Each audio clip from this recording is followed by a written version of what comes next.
भक्ति ऑडियो और वीडियो के लिए जय श्री राम चैनल को सब्सक्राइब और पेज को लाइक करें।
एक चुकना चुकलिए 12 बरस मांगल भीख दिल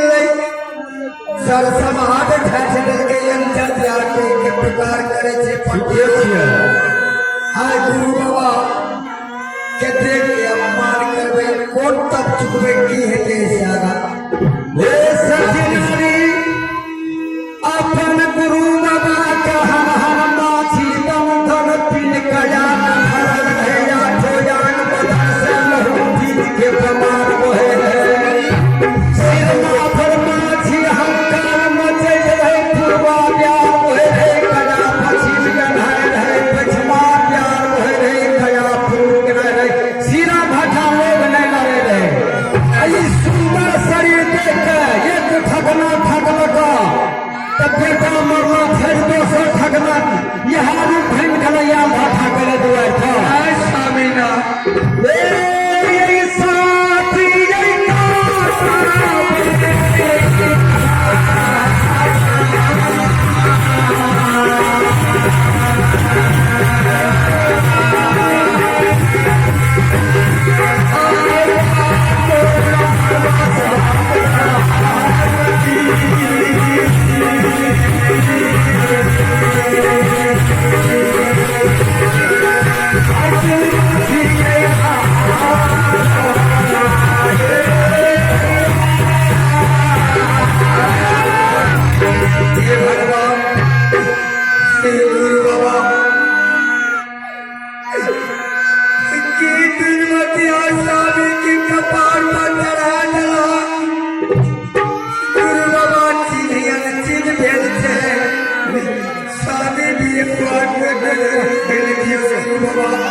पूरे विश्वास से चंद्रावती के धन से अपने भूजी गुरु बाबा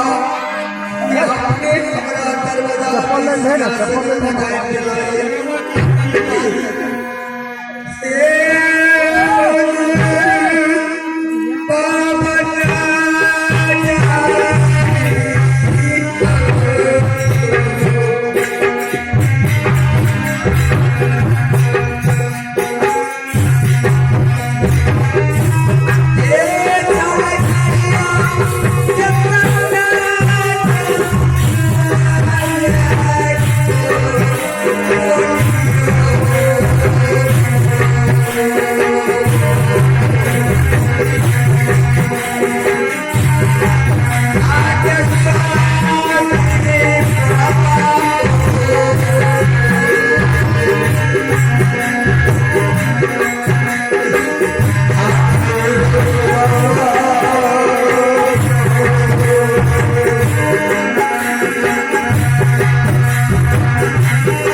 ये बाबा है होते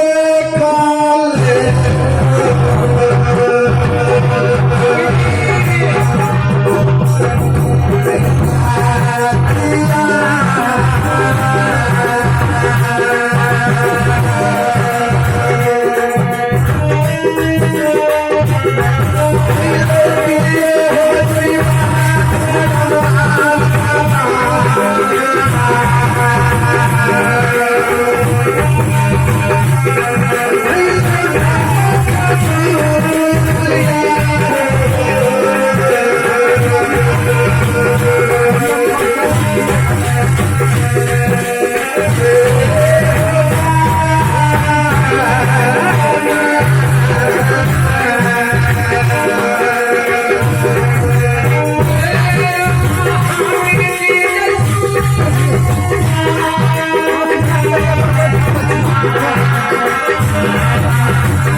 तपसी भाग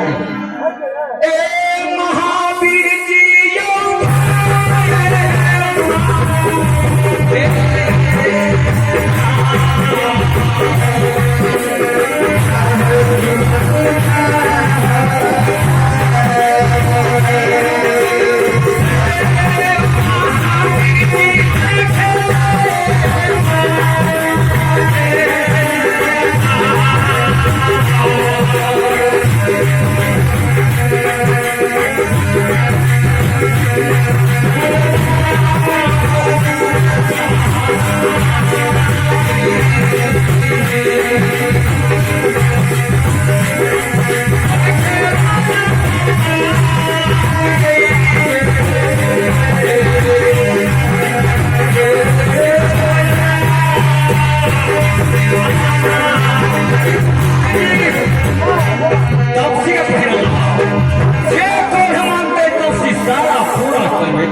जय कृष्ण बाबू के माता जी के तरफ से जय बाबा धर्मराज के खत्म 11 रुपया के दान ये श्रोता भगवान वही माता जी के चरण में हमारे को जी बोलिए माता जी के बाल बच्चा तपसी के पसंद जब पूरा क्या खाली नहीं एक जल्दी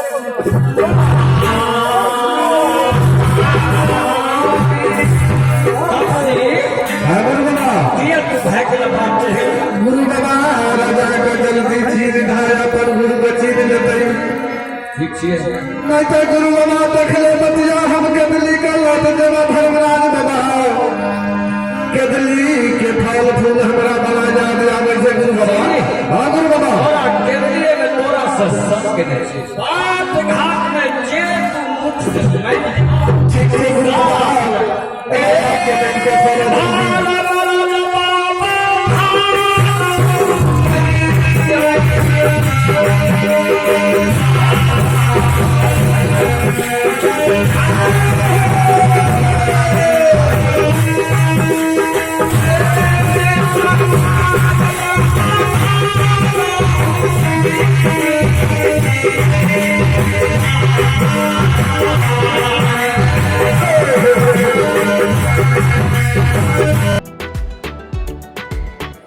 भक्ति ऑडियो और वीडियो के लिए जय श्री राम चैनल को सब्सक्राइब और पेज को लाइक करें।